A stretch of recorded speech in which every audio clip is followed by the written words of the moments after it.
It-300 impjegat tal-Aġenzija l-Infurzar Lokali, il-Leza, se jgawdu minn investiment ta' madwar €1,200,000 li sarraf f'uniformi ġdida li tinkludi anki l-body cams. L-investiment jinkludi wkoll 10 moturi li bihom jistgħu jaqdu aħjar id-dmirijiet tagħhom fit-toroq. Dan tabbar f'konferenza tal-aħbarijiet fil-preżenza ta' diversi uffiċjali tal-Aġenzija lebsin l-uniformi l-ġdida b'kuluri friski, diżinn modern u materjal aktar komdu li jilqa' elementi differenti tat-temp.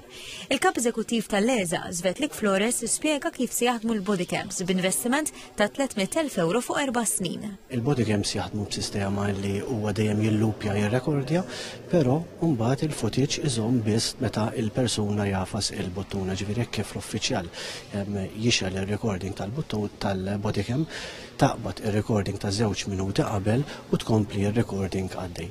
Bekk inkunu qed naraw illi permezz ta' din il-miżura inkun qed inżidu wkoll it-trasparenza u l-integrità tal-uffiċjal tal-komunità.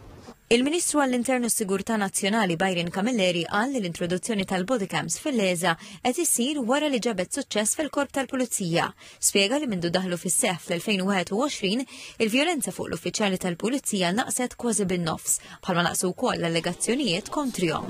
Żied li l-investiment fil-vetturi l-ġodda se joffri aktar sigurtà imma anki effiċjenza fix-xogħol ta' kuljum biex l-uffiċjali jkunu jistgħu jaqdu dmirijietom fis-soċjetà b'aktar motivazzjoni u serħan il-moħħ.